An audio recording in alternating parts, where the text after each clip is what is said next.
Salut à toutes et à tous et bienvenue dans cette toute nouvelle vidéo. Alors aujourd'hui on va parler de Zinedine Zidane qui a fêté ses 50 ans le jeudi 23 juin. Et pour ses 50 ans, ce demi-siècle qu'il a célébré, il a accordé un entretien exclusif au journal L'Équipe.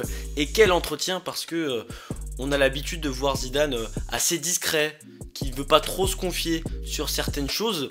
Assez, on va pas dire que c'est de la timidité, mais Zidane a toujours une vie de moine. Et même les plus grands tabloïds et les plus grands médias espagnols ont toujours essayé d'avoir des exclus sur Zidane. Et finalement il y a très peu de part d'ombre dans sa carrière, que ce soit en tant que joueur ou en tant qu'entraîneur. Mais en tout cas il a toujours parlé très peu dans les médias. Il n'a jamais été très habitué et il n'a jamais très apprécié cet exercice. Et là pour ses 50 ans il a accordé pas moins de 5-6 heures d'entretien au journal de L'Équipe. On peut y retrouver des anecdotes croustillantes, plein d'informations qu'on n'avait pas avant. Je vous invite à aller regarder cet article, parce que dans cette vidéo en tout cas je pourrais pas tout vous dire, ça c'est certain. Seulement les anecdotes qui me sont parues intéressantes à mettre en avant en tout cas. C'est pas cher, vous allez sur l'application du journal L'Équipe, c'est 1,99 et vous lisez l'édition. Je suis pas là pour faire de la pub, je suis pas sponsor L'Équipe, pas encore en tout cas. Déjà dans l'entretien, on lui offre 7 unes du journal L'Équipe qui ont été, voilà, cette une hyper importante dans sa carrière, de 1993 jusqu'à la fin de sa carrière, c'est-à-dire en 2006.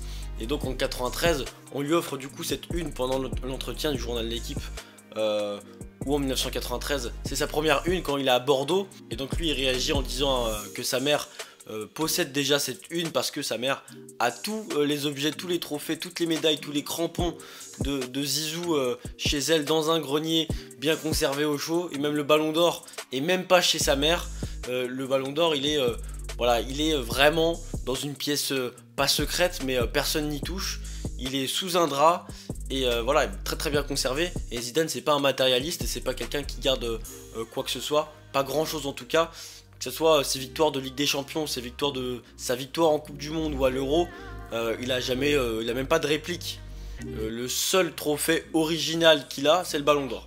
Et donc il en prend soin, on va dire, même s'il lui rend pas forcément visite beaucoup de fois. Forcément il a évoqué son match en finale de Coupe du Monde face au Brésil en 1998 et ses deux coups de tête mis coup sur coup en première mi-temps. Et donc c'est un match vraiment qui a fait rentrer Zinedine Zidane dans la légende française, mais aussi dans la légende du football international, dans l'histoire du football tout simplement. Dans l'entretien, Zidane dit qu'après sa fameuse Coupe du Monde, derrière les 6 mois qui suivent, il est catastrophique. Il revient à la Juventus de Turin. Voilà, en général, après une grande compétition qu'on gagne comme ça, on se relâche. Et lui, apparemment, il s'est beaucoup trop relâché. Donc, il a fait 6 mois catastrophiques. Et même ses amis, il chambrait, son entourage lui disait voilà, mais c'est ton cousin qui est venu à la Juventus, qui est revenu à la Juventus, c'est pas toi, c'est pas possible. Tu peux pas jouer aussi mal. Et donc, en janvier 99, il a repris un peu, il s'est blessé au genou. Et pendant 100 jours, il n'a pas pu jouer. Et donc, il a repris la saison 1999-2000, qui pour lui a été sa meilleure saison. Parce que derrière, en plus, il y a l'Euro 2000 qu'il gagne avec l'équipe de France. Et pour lui, l'Euro 2000, c'est là où l'équipe de France est au sommet. Beaucoup plus qu'en 98, même si l'Euro est moins important que la Coupe du Monde. Parce que pour lui, l'équipe de France, à ce moment-là, ils sont inarrêtables. Et Zidane, il est au sommet de son art. Il aurait très bien pu gagner le Ballon d'Or d'ailleurs en 2000, parce que il rend une copie de A à Z qui est incroyable en 2000. Beaucoup plus qu'en 1998.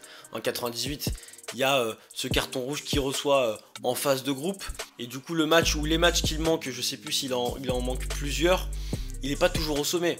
Le joueur phare de l'équipe de France, en tout cas celui qui a été le plus performant dans cette compétition à ce moment-là, c'est Djorkaeff.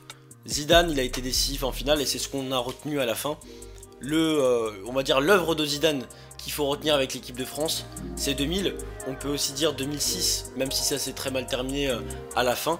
Mais en tout cas, de A à Z, c'est 2000. Après, on arrive en 2001 avec ce fameux but en reprise de volée en pleine lucarne face au Bayer Leverkusen en finale de Ligue des Champions. Déjà Zidane, avant d'aller au Real Madrid, avant de signer dans ce club, qui pour lui était à l'époque et encore aujourd'hui le plus grand club de l'histoire, avec la Juventus, il perd 2 finales de Ligue des Champions. Et donc il veut pas se montrer comme le chat noir en arrivant au Real Madrid. Et donc il arrive au Real Madrid avec cette pression là, en se disant il faut que je sois performant, il faut que je fasse gagner la Ligue des Champions. Et donc là, ce geste qu'il a effectué, même pour des publicités où on lui demandait de refaire le geste, et ben il n'arrivait même pas à le faire. En tout cas, pas autant à la perfection comme il l'a fait ce jour-là. Là, ce jour-là, il était en apothéose. Déjà, Roberto Carlos lui met une chandelle, le ballon retombe du ciel, et là, il effectue le geste parfait. Si on regarde la vidéo, franchement, il est difficile de faire mieux.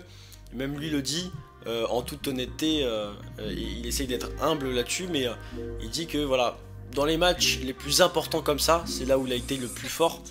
Et quand on repasse au peigne fin sa carrière, on voit très bien que Zidane a toujours ou a souvent été très performant dans les grands rendez-vous.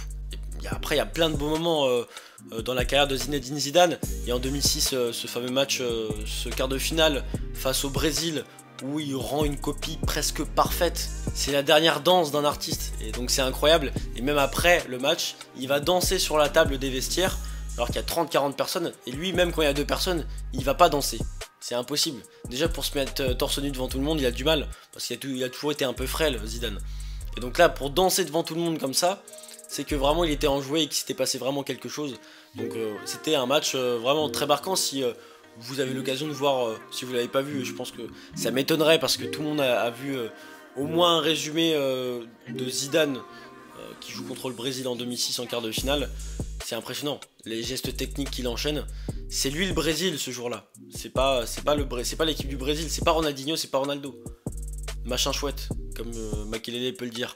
Là, ce jour-là, c'était Zidane. Donc il y a plein d'anecdotes dans la carrière de Zidane, mais il y a aussi plein d'anecdotes après sa carrière.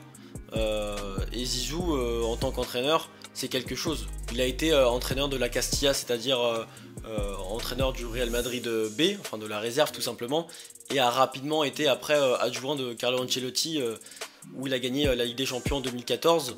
Après, il a été nommé entraîneur en 2016, donc c'était janvier 2016, quand Benitez ne faisait pas l'affaire et était complètement catastrophique pendant 6 mois avec le Real Madrid. Zidane reprend le flambeau en janvier et puis gagne la Ligue des Champions en l'espace de quelques mois.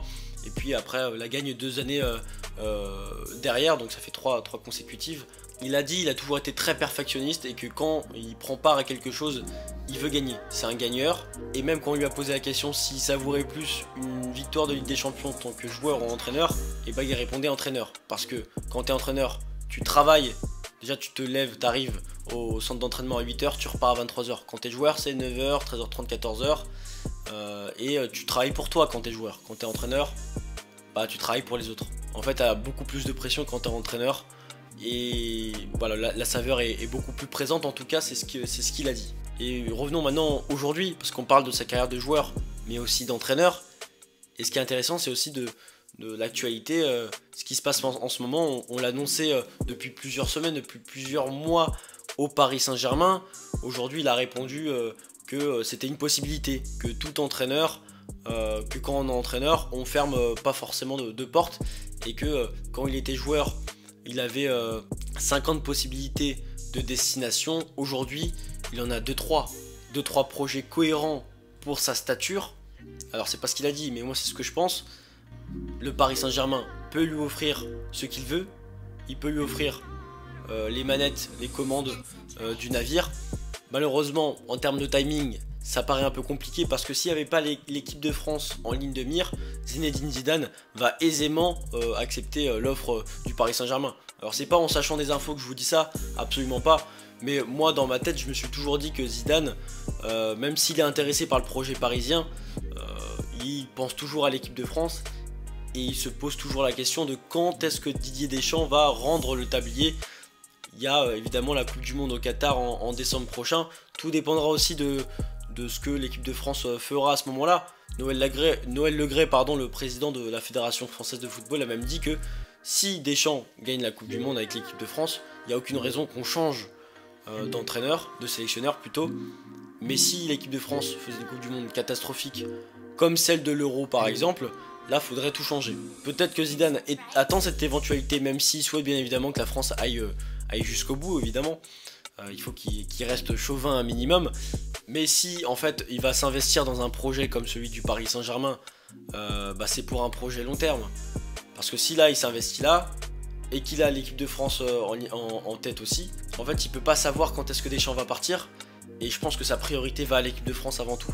Donc le Paris Saint-Germain a toujours la main sur le dossier par rapport à Zidane, mais ça sera une histoire, une question de quelques années. Je pense, ça sera, en tout cas, on l'a très bien compris avec les dernières infos, que c'est Christophe Galtier qui sera l'entraîneur du Paris Saint-Germain. Zidane ne ferme aucune porte, mais aujourd'hui, c'est l'équipe de France. Il a que ça en tête. On rêve tous de voir Zinedine Zidane à ce poste, même si on a énormément de respect pour ce qu'a fait Deschamps, qui est incroyable. Mais voilà, on veut avoir aussi la patte Zidane, on veut voir ce que ça donne. Donc il a été franc là-dessus. Il veut entraîner l'équipe de France. Et le Paris Saint-Germain, c'est une éventualité. Donc je trouve qu'il a été très clair dans cet entretien. J'ai pris beaucoup de plaisir à le lire. Il y a énormément d'anecdotes. Et en tout cas, ça fait plaisir de voir un Zidane voilà, posé et qui est franc aussi et qui dit ce qu'il pense. Par exemple, je prends un exemple sur la Coupe du Monde 2006 par rapport à cette espèce d'autogestion qu'a mis en place les joueurs de l'équipe de France. C'est-à-dire que c'est même plus Raymond Domenech qui a les commandes du navire, c'est même plus lui, c'est les joueurs. Et les joueurs vont même se rassembler plusieurs fois dans une auberge pas loin du camp d'entraînement en Allemagne. Ils se commandaient des saucisses de Berlin qui étaient très très bonnes apparemment. Je sais pas pourquoi je dis ça, mais bon, c'était dans l'interview. Et en tout cas, ils ont énormément apprécié passer des moments ensemble. Et Raymond Domenech, il n'avait pas forcément la main dessus. Et d'ailleurs, le retour de Zidane, c'est pas Domenech qui l'appelle, c'est Zidane qui dit « moi je veux revenir, donc je reviens ». Donc voilà, plein de choses, plein d'éclaircissements en plus. Et quand on a une personne, parce que c'était un joueur et c'est un entraîneur aujourd'hui, mais c'est aussi une personnalité. Et quand cette personnalité a un demi-siècle de vécu, d'expérience comme il a pu en avoir, bah c'est hyper intéressant d'avoir son témoignage sur tout ça, sur tous les événements que chaque génération a vécu à travers lui. Donc j'espère que vous apprécierez en tout cas cette interview et que vous avez apprécié cette vidéo en tout cas. N'hésitez pas à lâcher un like si c'est le cas et à vous abonner à cette chaîne pour plus de contenu autour du football. Je vous remercie en tout cas de m'avoir suivi dans cette vidéo et j'espère que voilà, on va continuer dans ce sens avec... on va continuer à monter en termes d'abonnés, même si je suis toujours pas régulier. Il faut vraiment que je cravache là-dessus. L'été arrive, faut qu'on parle de mercato. Je vais essayer de vous préparer pas mal de choses là-dessus. En tout cas, je vous remercie encore une fois. Prenez soin de vous et on se retrouve pour une prochaine vidéo. Ciao, ciao.